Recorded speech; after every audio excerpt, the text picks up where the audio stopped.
সমস্ত বঞ্চিত মানুষের অধিকারের কথা হতে পারে, এই কথা বামপন্থীরা 365 দিন বলে। হ্যাঁ, এটা ঠিক।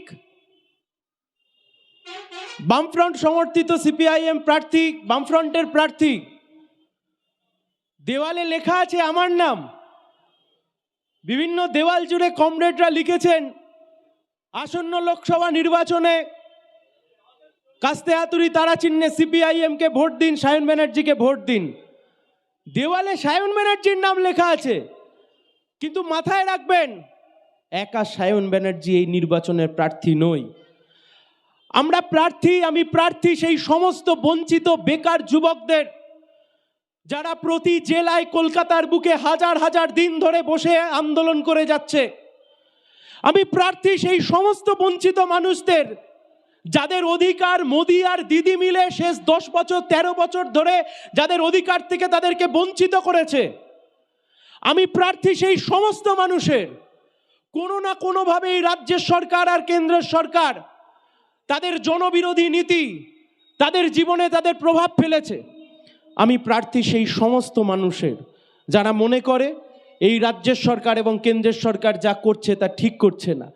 আমি প্রার্থী সেই সমস্ত মানুষের যারা মনে করে ভারতবর্ষের সংবিধানের ওপর বিজেপি যে আক্রমণ নামিয়ে আনছে তা ঠিক হচ্ছে না। আমি প্রার্থী সেই সমস্ত মানুষের যারা আজও মনে করেন যে এই দেশটা তৈরি হয়েছিল আর এই দেশটা স্বাধীনতায় নিয়ে আসবার জন্য, দেশের স্বাধীনতার জন্য, দেশের নিজের সংবিধানের জন্য যারা ঘাম রক্ত দিয়েছিল, তারা হিন্দু মুসলমানের দাঙ্গা করবার জন্য স্বাধীনতা আনেনি। যারা এই মনোভাব পোষণ করেন আমি তাদের সবার প্রার্থী। আমি শহীদ কমরেড মহিদুল ইসলাম বিদ্যার প্রার্থী, আমি শহীদ সুদীপ্ত গুপ্তের প্রার্থী, আমি সৈফুদ্দিনের প্রার্থী, আমি দীপান্বিতা জানার প্রার্থী, আমি শঙ্কর সামন্তের প্রার্থী। এই পূর্ব মেদিনীপুরের জেলা যতবার রক্তাক্ত হয়েছে আর যারা হার না মানা লড়াই লড়েছে তাদের প্রত্যেকের প্রার্থী। এই নির্বাচন লড়তে নেমেছি গণতান্ত্রিকভাবে তার হিসাব বুঝে নেওয়ার জন্য। মানুষের কাছে যখন যাচ্ছি সাধারণ মানুষ কি বলছে, কম বয়সী ছেলেমেয়েরা, আমাদের বয়সী ছেলেমেয়েরা, তারা কি বলছে? হলদিয়া তৈরি হয়েছিল 34 বছরের একটা বন্ধু সরকার। হলদিয়ার বুকে একটা শিল্পাঞ্চল তৈরি হলো, একটা শিল্প তালুক তৈরি হলো, পেট্রোকেমিক্যালস তৈরি হলো, বন্দর গড়ে উঠলো নতুন করে, হাজার হাজার লাখ লাখ ছেলেমেয়েরা যেখানে কাজ করতে যায়।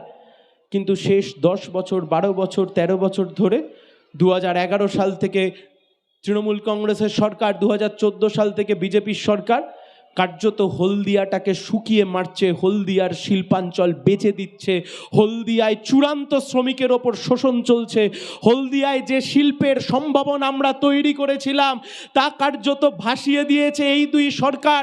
তাই আমরা প্রতিশ্রুতিবদ্ধ নতুন যুবক যুবতীদের কাছে, যারা শিক্ষিত, যারা চোখে স্বপ্ন দেখে, নিজের পায়ে কাজ করে নিজের পাড়ায় থাকতে চায়, নিজের বাড়িতে থাকতে চায়, অন্য রাজ্যে কাজ করতে যেতে চায় না, আমরা তোমাদের কাছে প্রতিশ্রুতিবদ্ধ।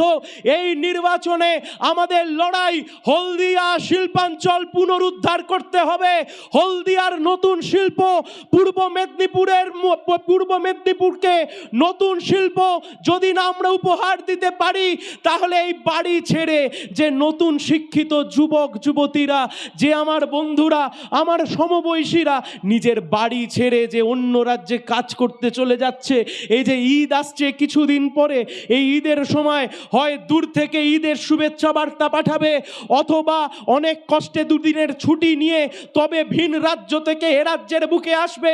দুর্গাপুজোর সময় আমার যে বন্ধু নিজের এলাকায় থাকতে পারে না, তার কারণ এই রাজ্যের অপদার্থ সরকার একটা চাকরি তুলে দিতে পারেনি, তাই জন্য ভিন রাজ্যে গিয়ে বসে আছে। ওই ভিন রাজ্যে বসে থাকা আমার যুবক যুবতীরা, আমরা তোমাদের কথা বলতে চাই, আমরা তোমাদের কথা শুনতে চাই, আমরা তোমাদের দাবি নিয়েই লড়তে চাই। তার কারণ এই যে বিপুল পরিমাণ জনসংখ্যা, নতুন প্রজন্ম যারা শিক্ষিত হলো, যারা পড়াশোনা শিখলো, এদের হাতে যদি একটা চাকরি না তুলে দিতে পারি তাহলে গোটা সমাজটা উচ্ছন্নে চলে যাবে।